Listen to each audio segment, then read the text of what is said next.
Sandbaggers Case Files, a look back at the best spy show you've never heard of.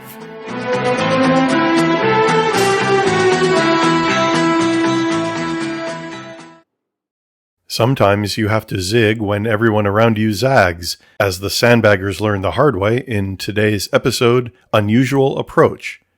C calls Burnside up to his office to tell him that because he hasn't had a vacation in 2 years, he is to accompany Sir Geoffrey Wellingham and Deputy Chief Peel to a conference on the island of Rhodes, a prospect that sounds anything but relaxing to Burnside. Well, perhaps the three of us could hire a car. Some interesting old temples and Frankish palaces to get round to. Splendid. However, Burnside's trip is good news for Jeff Ross, the CIA's scruffy London station chief. Tell Willie I'm coming right over. I've got to see him urgently. Gail, get my car around here, will you? I think we're out of the woods. Ross tells Willie Kane, who's in charge during his boss's absence, that he needs the SIS to help a wounded agent escape from behind Soviet lines.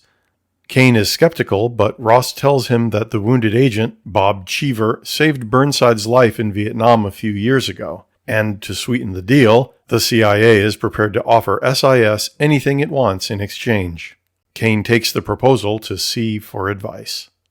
Would you like to see it turned down? Yes, I would, sir. I just don't believe that the CIA can't raise a member of their covert action staff in time. I think they're passing it to us because it's so dodgy. Yes, but passing it with a very large carrot. This blank check. Yes. The Foreign Office may want to cash that in with the CIA or the State Department.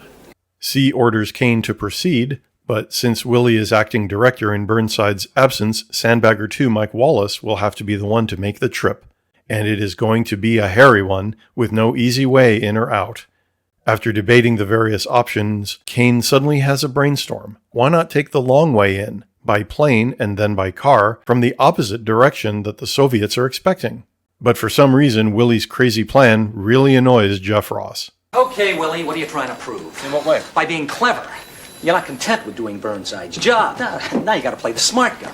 I want to save both officers. Yeah, okay, why the hell don't you do it by the book, huh? By playing at spies. Over the border at dead of night, run the gauntlet past the troops through the roadblocks. Mike arrives in Krasnodar under cover as a French tractor salesman, where he hires a car and drives out to the Black Sea town of Sukhumi, where Cheever is hiding out. While back in London, Kane suddenly realizes that the false identity papers that Mike is carrying for Cheever don't match the CIA agent's description at all. You know, in the words of the Prophet Kane, we've been suckered. I know, sir. Mike succeeds in making it into Sukhumi, where he comes face to face with Cheever and his gun. Mike realizes the man doesn't match the identity papers supplied by the CIA, and the two men work out the puzzle. It appears Ross gave Wallace fake papers so that if he was caught, which is what Ross was intending all along, the Russians would end up looking for the wrong man. I can't guarantee anything, you know. Listen, son, we'll make it. I owe you a lot. I'm going to make it back to civilization for the express purpose of screwing the company on your behalf. At the checkpoint on the way out of town, Wallace accidentally on purpose hands over a stash of porn to the guards instead of his papers, which causes a lot of amusement and gets them waved through. After that, it's smooth sailing all the way home. While all this has been unfolding, over in Rhodes, Burnside has gotten a visit from Philip Skinner, head of the Athens station, to inform him that the conference hotel is swarming with beautiful KGB women, hoping to lure delegates into compromising positions. Not long afterward, Burnside himself is relaxing by the pool when a beautiful Greek woman begins flirting with him, in a manner that seems entirely too suspicious for the sartorially uptight Burnside. Soon, Burnside and the woman, Christina Stratos, are wining and dining. She claims to be vacationing after a divorce, while Burnside, suspecting she's one of the KGB agents Skinner warned him about, claims to be a happily married man on the make, setting himself up as a perfect target. Burnside plays along with Christina, and then, just as she moves in for the kill, Burnside bursts the bubble. They won't be very happy with you at the Centre Commune. You targeted the wrong man.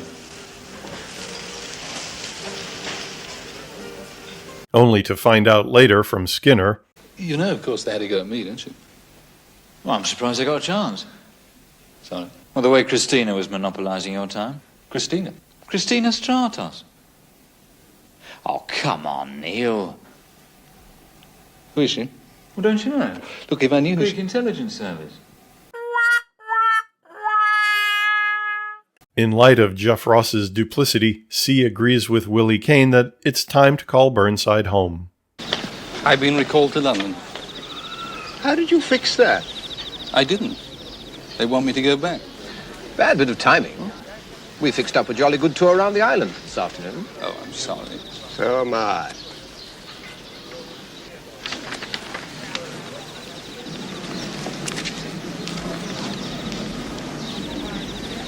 Hello.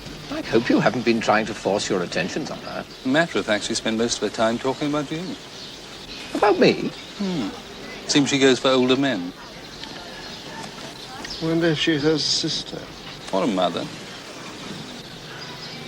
Did you say we're leaving?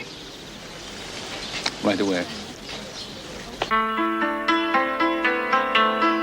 If you think Burnside was pissed at Ross about the Trevor Darcy stunt a couple episodes back, wait till he hears about this one. Just kidding, we'll never hear about it again. In the next episode, a former SIS officer seeks out Burnside to cash in an old favor. She wants help staging her own defection. That's next time on the Sandbaggers Case Files.